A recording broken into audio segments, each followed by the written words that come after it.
The man in the gray jacket arrived in the city long before dawn ever mattered. He blended into the crowds, slept in a narrow hostel bed under a false name, and moved like a ghost through side streets and alleys. No one noticed him. No one ever would, he thought.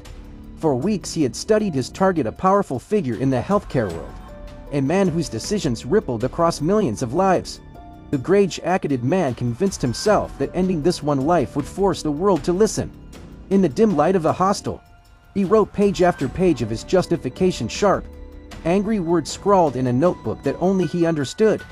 Before sunrise on a cold winter morning, he took his bicycle and pedaled through quiet avenues until he reached the block he had chosen.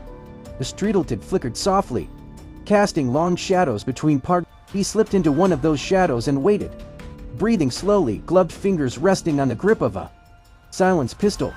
Then he saw the man, briefcase in hand, coat buttoned and tight against the chill, walking the same path he took every morning. The attacker stepped out from between the cars, raised the gun and fired. The shots were muffled, swallowed by the dawn. The executive fell to the pavement, and the gray-jacketed man rode away without a word. The city erupted, news vans crowded sidewalks. Police sifted through surveillance footage and scrutinized fingerprints found near the scene. They traced hotel check-ins, bicycle purchases, and digital breadcrumbs left by someone who thought he had erased his tracks. A story began to take shape of a stranger who had watched, planned, and struck with chilling precision. Days later, hundreds of miles away, the man in the gray jacket sat alone in a booth at a fast food restaurant. His hood was pulled low, his mask tight across his face.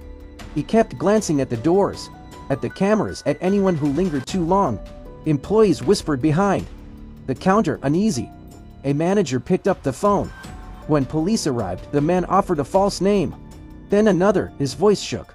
Officers asked to see his bag, and inside they found everything he had carried with him since the killing: the pistol, the suppressor, the notebook filled with his manifesto, and the forged identification he had used to vanish.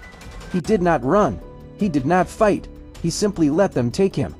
In court, he sat behind glass, his hands folded, his expression unreadable.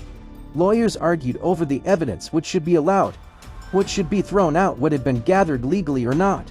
Some of the charges against him fell away, but the gravest ones remained like anchors. The gray-jacketed man spoke little. He said only that he had acted for a purpose, though the court refused to grant weight to his reasoning. The world he wanted to awaken kept spinning without him.